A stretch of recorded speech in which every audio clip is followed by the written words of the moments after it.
ఒకవైపున చంద్రబాబు ప్రభుత్వం ఇచ్చిన ఏ హామీని నెరవేర్చకుండా సూపర్ 6లు సూపర్ 7లు గాలి కుదిలేసి 143 హామీలను పూర్తిగా పక్కకు వదిలేసి ఇంతకుముందు చెప్పినట్టుగా చిన్న చిన్న హామీలు, ఏది బస్సు, ఇది పెద్ద హామీ కూడా కాదు, చిన్న చిన్న హామీలు.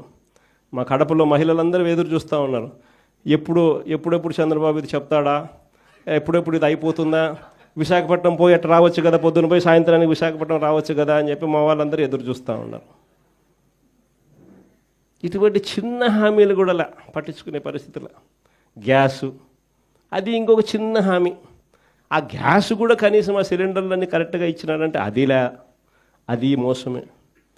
ఇటువంటి చిన్న చిన్న హామీల దగ్గర నుంచి మొదలు పెడితే 143 హామీలకు గతి లేదు, సూపర్ 6కు గతి లేదు, సూపర్ 7కు గతి లేదు.